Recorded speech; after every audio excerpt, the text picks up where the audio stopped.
if we don't want to give them possibility to win, not only defend. Yes, and that's why, as I said, that we are today can be closely to this great decision to use frozen assets in one or another way. For today, it doesn't matter, and it's early to speak what we will allow or will not. The main thing that today, I hope, God bless, that now there is, yes, they have meeting and the EU leaders, and I hope that they will make political decision, positive decision, in one or another way to help Ukraine with funds, yes, basing on frozen assets. And of course, this is a big deal. Thank you. Ukraine's public broadcaster, please. Please don't forget to stand up. Валерія Пашко, Public Broadcaster of Ukraine. I take this opportunity to ask in Ukrainian. Тож, пане президенте, нещодавно Wall Street Journal писав про те, що США нарешті зняли будь-які обмеження на використання західної далекобійної зброї на удари по Росії. Чи можете ви це підтвердити? І чи уже є в Україні список тих цілей, які би ми хотіли вразити на території Росії саме цією зброєю, можливо, нашими альтернативними далекобійними можливостями, спроможностями? Дякую. Дякую. Я не впевнений, що я відкрию зараз щось нове. Є у нас чітке використання далекобійних можливостей українського виробництва. І саме ми задіємо далекобійні можливості українського виробництва. Від 150 кілометрів до 3000 кілометрів – це наші новітні можливості. І питання в тому, як мати додаткове фінансування для того, щоб виробляти масово ті далекобійні можливості, які в нас є. І, до речі, питання про assets також нам дуже важливо, щоб частково використовувати на українське виробництво. Безумовно, також на європейське виробництво, партнерство і наших партнерів інших. Тобто, це важливі рішення. Я не знаю, хто що пише. Ми ніколи не використовували далекобійно по дуже важливих цілях на території Росії американську зброю. Це важливо. Ми використовували різну зброю, у якої є непогані далекобійні можливості, але це було суто, я б так сказав, на території бойових дій. Так? Ось це, або підготовки до відповідних виходів на бойові завдання з боку Російської Федерації. І тому Крим і Схід – це Україна. І ми не можемо говорити про використання тієї чи іншої зброї не тільки українського виробництва по території Криму, не мовиться це по території Росії. Ні, це по території тимчасово окупованій. Дякую. If you can somehow help me identify yourself, that would be very helpful. And in the meantime, Reuters, please. Thank you very much. I'm Lily from Reuters. I have two brief questions. The first is, earlier today, you said that you plan to use a significant part of the frozen Russian assets to buy European weapons.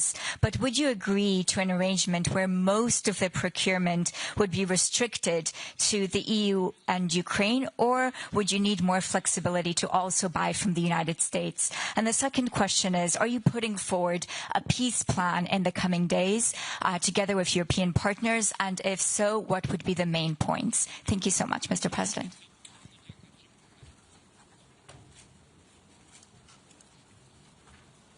Thank you so much. So, first of all, my position that, first of all, we need to use any kind of Russian money for Ukrainian production and increase it. It's cheaper and quicker. And we speak, first of all, about long range. It's about drones. It's about electronic warfare, systems of electronic warfare, and it's about missiles. We have one, the second, and the third. Yes, and we will increase it. In a case, we will have additional money. You know the capabilities of Ukrainian defending industry. Only the part of drones and missiles for today is 35 billion per year. It's our capabilities. But we used 3 times less. And that's why, first of all, we will use it for this component. The second one is about our EU friends. They are with us from the very beginning of the war, and there are a lot of different things like very important, for example, intelligence, drones for intelligence. Then very important artillery rounds, we don't have enough. And we made, I think, infrastructure already in Europe, building 155 artillery rounds. Not the most important for today. Drones are more important, but this is also important. It's number two. That's why I said the package number two is from Europe, and it's understandable because money are from Europe. And it's understandable that the second package is European. We are ready to spend this money, to co-production also. So we are ready for this. And also air defense. But against the ballistic, we like or not, I mean, and it depends on one or another leader, but we have to recognize United States has PAC-3. And there's only one way for today how to destroy ballistic missiles from Russia, attacking our infrastructure, civilian infrastructure, energy, water, gas, everything, I mean electricity, gas, everything. So this is the package number 3. And about plan. No, really between us, I don't know about the plan. I mean, there's some European plan. I mean, we spoke with some partners, and we spoke with very good friends, and of course they want to be ready for any kind. We don't want that somebody will, bring on the table some plan of somebody from Russia through one or another third country. So we don't know. That's why, of course, European friends, and they are real friends, and they're nervous about it. And of course, the suggestion is to prepare some points. But we know what to do. Yes. Stay where we stay. First, we have to ceasefire, and if Russia is ready to speak, we're ready to speak. This is the plan between us.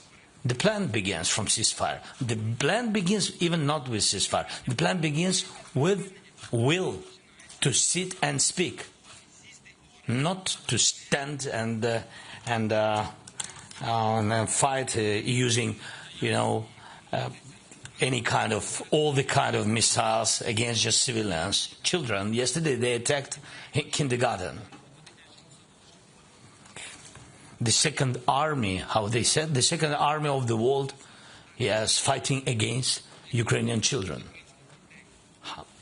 This is exactly, it's not, it doesn't show that they want to stop this war. More pressure on Russia, and they will sit and speak. And I think this is the plan.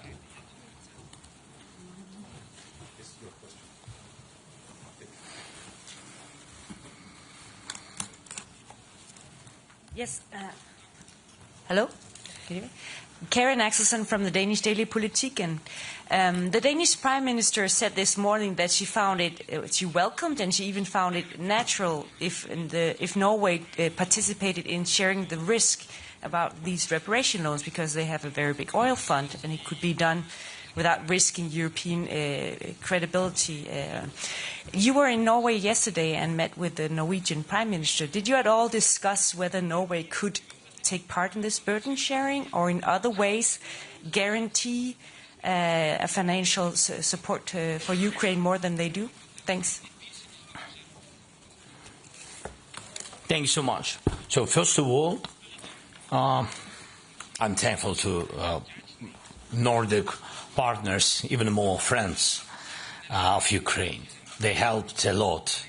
Now focusing on Norway, and we are thankful to Jonas, his team, and people of Norway. The package is big of Norwegian support, and we are thankful for this. And be honest with you, I spoke with Jonas mostly about gas, and because Russians destroyed, and I think that they will continue work on it, and that's why I need energy support. And of course, with Norway, I spoke about it. And of course, he accept not only gas, And yesterday he gave absolutely good package again, and thanks to him. But we also spoke about on what we can count next year, and the next year support will be will not decrease. So we'll have the same I think package from Norway. It's military, it's financial, humanitarian, and you see what winters we have. So and energy support. That's what we spoke about. Thank you. Yes, please. Bloomberg next. Please stand up so people can see you.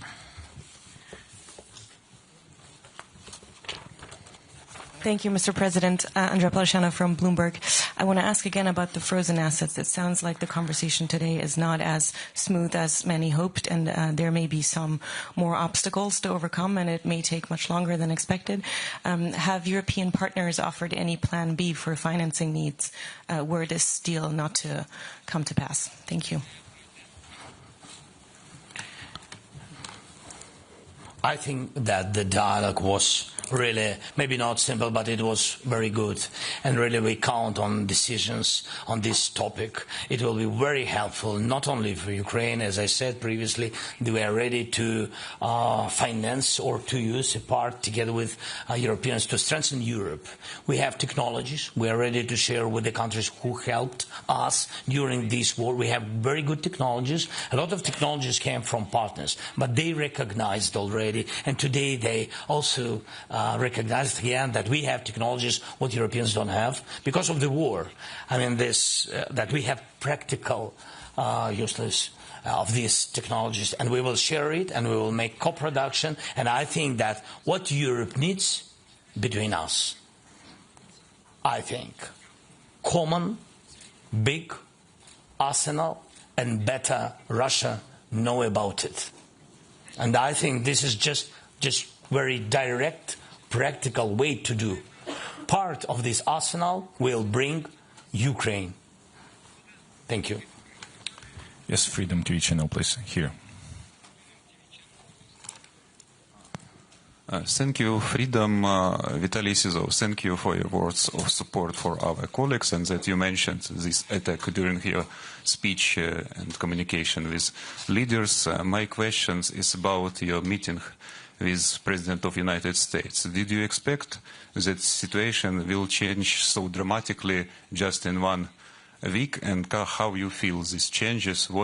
Did you expect that this meeting will be much more positive than media expected? Thank you.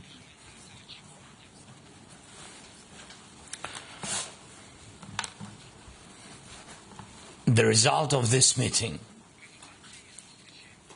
what can I say? And we'll not go to details. So the result of this meeting, we have sanctions on Russian energy. We don't have meeting in Hungary without Ukraine. And we have not yet tomahawks. That's it. This is the result. I think not bad.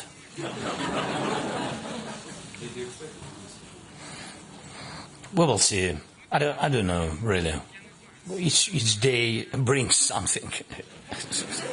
I don't know, maybe tomorrow, I don't know. We will have tomahawks. I don't know. I don't know. Thank you so much. Wall Street Journal, please, far in the back.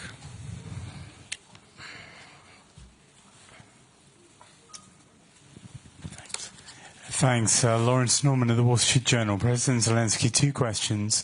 First of all, when does Ukraine need to have the reparations loan ready? When do you need to start receiving the money?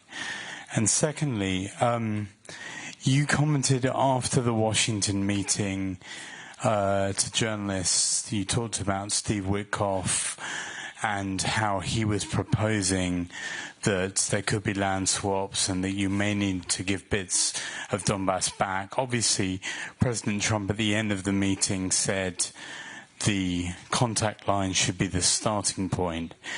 But President Trump has been known to change his mind on occasion. How secure do you feel that the US is now convinced that the contact line should be the starting point for a ceasefire and it will not change its mind again? Thank you. Very difficult question. Yeah, really. About the swaps, sometimes we call it swaps, but I agree with some of my friends and partners. It's not the swap when you exchange your territory on your territory. This is the first. It's not the swap when you exchange nothing to your territory. I mean, this is just wishes of somebody. I don't know why. So, I mean, it means that, look, Russians will not get some additional land if you will go back from your land. It's not swap, something crazy. I don't know what does it mean. And we don't like swap. In any case, we will not recognize swap on our territory. It's about our sovereignty. It's not acceptable. This is the first. The second, we need, maybe it's the second. This first, you ask about this money. We need it in 2026, and better to have it at the very beginning of the year. But I don't know if it's possible. I don't know. Not everything depends on us. Something depends, and it's good in this question, but not everything. We understand who can block, and we will work with these people. And it's a pity some of them are ready to work, but some of them, it's a pity, even don't ready to listen. And so, but good news that not too much. I think one is not too much. So 1, 2, yeah. So and about what did you ask more? Sorry, I forgot. You asked me some questions. I think that was it. When do you need the money by? I think you've answered that, and your comments about Witkoff and how secure you feel that Trump will stick to the contact lines. But maybe you've already answered that. Okay. Unfortunately, thank you so much. Unfortunately, we have time for one last question, and let it be here from Japan, right?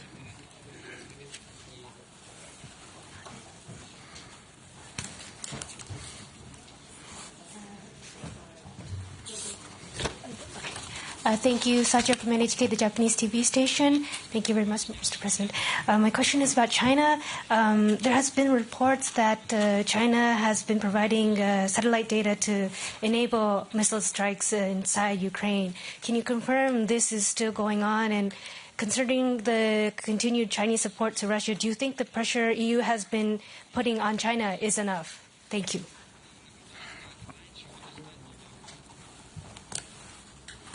Thank you very much. China